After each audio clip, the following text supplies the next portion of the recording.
The King James Bible, the Gospel according to Mark, chapter 5. And they came over unto the other side of the sea, into the country of the Gadarenes. And when he had come out of the ship, immediately there met him out of the tombs a man with an unclean spirit, who had his dwelling among the tombs, and no man could bind him, no, not with chains, because that he had been often bound with fetters and chains, and the chains had been plucked asunder by him, and the fetters broken in pieces, neither could any man tame him. And always night and day he was in the mountains, and in the tombs, crying and cutting himself with stones. But when he saw Jesus afar off, he ran and worshipped him, and cried with a loud voice, and said, What have I to do with thee, Jesus, thou Son of the Most High God? I adjure thee by God, that thou torment me not. For he said unto him, Come out of the man, thou unclean spirit. And he asked him, What is thy name? And he answered, saying, My name is Legion, for we are many. And he besought him much that he would not send them away out of the country. Now there was there nigh unto the mountains a great herd of swine feeding. And all the devils besought him, saying, Send us into the swine, that we may enter unto them. And forthwith Jesus gave them leave, and the unclean spirits went out and entered into the swine. And the herd ran violently down a steep place into the sea. They were about 2,000, and were choked by the sea. And they that fed the swine fled, and told it in the city and in the country. And they went out to see what it was that was done. And it came to pass, and they come to Jesus to see him that was possessed with the devil, and had the legion, sitting and clothed in his right hand, in his right mind, and they were afraid. And they that saw it told them how it befell to him that was possessed with the devil, and also concerning the swine.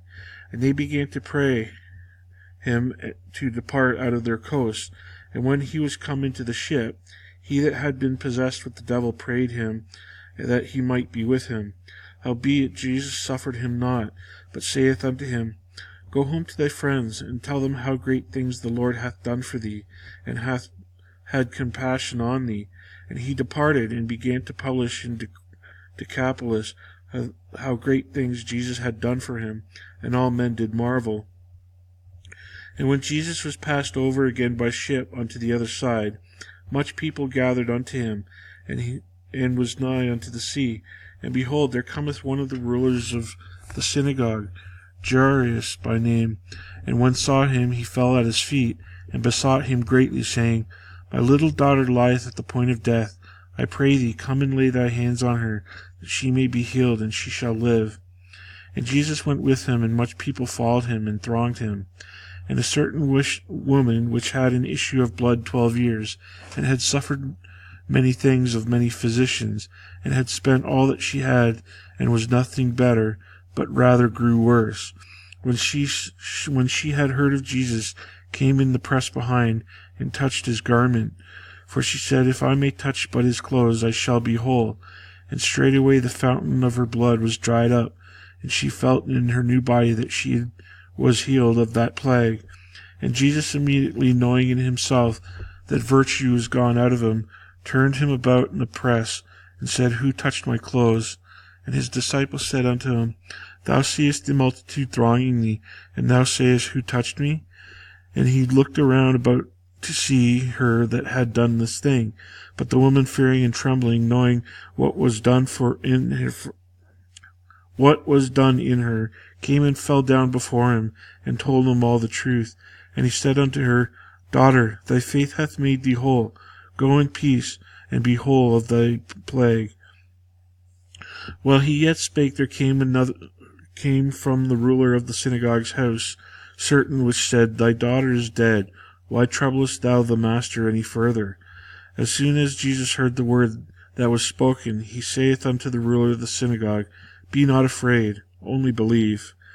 And he suffered no man to follow him, save Peter and James and John, the brother of James.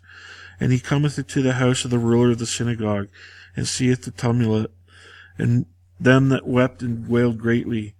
And when he was come in, he saith unto them, Why make ye this ado and weep? The damsel is not dead, but sleepeth.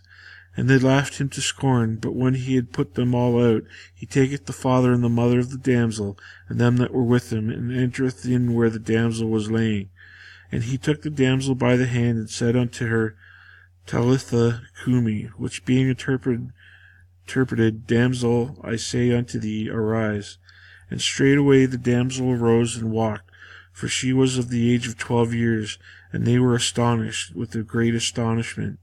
And he charged them straitly that no man should know it, and commanded that something should be given her to eat. Chapter 6. And he went out from thence and came to his own country, and his disciples followed him. And when the Sabbath day was come, he began to teach in the synagogue. And many hearing him were astonished, saying, From whence hath this man these things? And what wisdom is this which is given unto him, that even such mighty works are wrought by his hands? Is not this the carpenter, the son of Mary, the brother of James and Joseph, and of Judah and Simon? And are not his sisters here with us? And are they not offended at him? But Jesus said unto them, A prophet is not without honor, but in his own country, and among his own kin, and in his own house. And he could there do no mighty work, save that he laid his hands upon a few sick folk, and healed them. And he marveled because of their unbelief, and he went round about the villages teaching. And he called to them unto him the 12, and began to send them forth 2 and 2, and gave them power over unclean spirits, and commanded them that they should take nothing for their journey save a staff only, no scrip, no bread, no money in their purse, but be shod with sandals, and not put on 2 coats. And he said unto them, In what place soever ye enter into a house, there abide till ye depart from that place. And whosoever shall not receive you, nor hear you, when ye depart thence, shake off the dust under your feet for a testimony against them. Verily I say unto you, it shall be more tolerable for Sodom and Gomorrah in the day of judgment than for that city. And they went out and preached that men should repent. And they cast out many devils, and anointed with oils many that were sick, and healed them. And King Herod heard of him, for his name was spread abroad. And he said that John the Baptist was risen from the dead, and therefore mighty works do shew forth themselves in him. Others said that it was Elias, and others said that it was a prophet, or as one of the prophets. But when Herod heard of it thereof, he said, It is John whom I beheaded. He is risen from the dead. For Herod himself had sent forth and laid hold upon John, and bound him in prison for Herodias' sake, his brother Philip's wife, for he had married her. For John had said unto Herod, It is not lawful for thee to have thy brother's wife. Therefore Herodias had a quarrel against him, and would have killed him, but she could not. For Herod feared John, knowing that he was a just man and a holy, and observed him. And when he heard him, he did many things, and heard him gladly. And when a convenient day was come, that Herod on his birthday made a supper to his lords, high captains and chief estates of Galilee. And when the daughter of the said Herodians came in and danced, and pleased Herod, and them that sat with him, the king said unto the damsel, Ask of me whatsoever thou wilt, and I will give it to thee. And he sware unto her, Whatsoever thou shalt ask of me, I will give it to thee, unto the half of my kingdom. And she went forth and said unto her mother, What shall I ask? And she said, The head of John the Baptist. And she came and straightway with haste unto the king, and asked, saying, I will that thou give me by and by a charger the head of John the Baptist. And the king was exceeding sorry, yet for his oath's sake, and for their sakes which sat with him, he could not reject her. He would not reject her, actually, it says. And immediately the king sent an executioner, and commanded his head to be brought.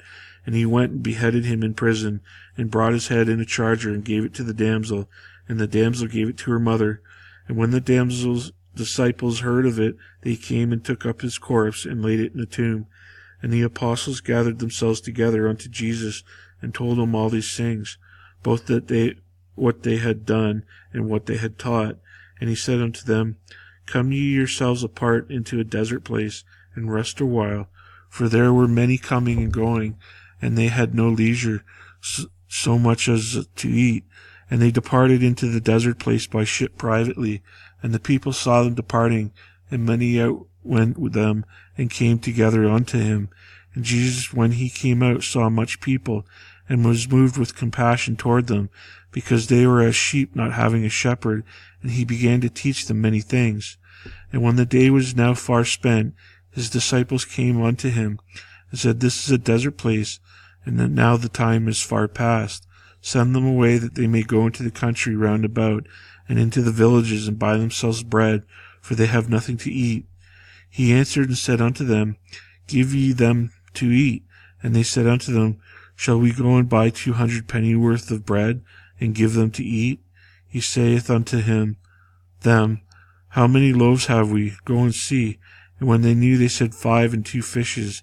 And he commanded them to make all sit down by companies upon the green grass. And they all sat down in ranks by hundreds and by 50s. And when they had taken the 5 loaves and the 2 fishes, he looked up to heaven, and blessed and brake the loaves, and gave them to his disciples to set before them. And the 2 fishes divided he among them all. And when they all ate, and they did all eat, and were filled, and they took up 12 baskets full of the fragments and of the fishes. And they that did eat of the loaves were about 5,000 men. And straightway he constrained his disciples to get into the ship, and to go to the other side before unto Bethsaida, while he sent away the people. And when he had sent them away, he departed into a mountain to pray. And when even was come, the ship was in the midst of the sea, and he alone on the land. And he saw them toiling and rowing, for the wind was contrary unto them. And for about the 4th watch of the night he cometh unto them, walking upon the sea, and he would have passed by them. But when they saw him walking upon the sea, they supposed it had been a spirit, and cried out. For they all saw him, and were troubled. And immediately he talked with them, and saith unto them, Be of good cheer, it is I, be not afraid. And he went up unto them into the ship, and the wind ceased, and they were sore amazed in themselves beyond measure, and wondered. For they considered not the miracle of the loaves, for their heart was hardened. And when they had passed over, they came into the land of Gennesaret, and drew to the shore. And when they were come out of the ship, straightway they knew him, and ran through the whole region round about, and began to carry out in beds those that were sick, where they heard he was. And whithersoever he entered into villages or cities or country, they laid the sick in the streets, and besought him that they might touch, if they were but the border of his garments. And as many as touched him were made whole.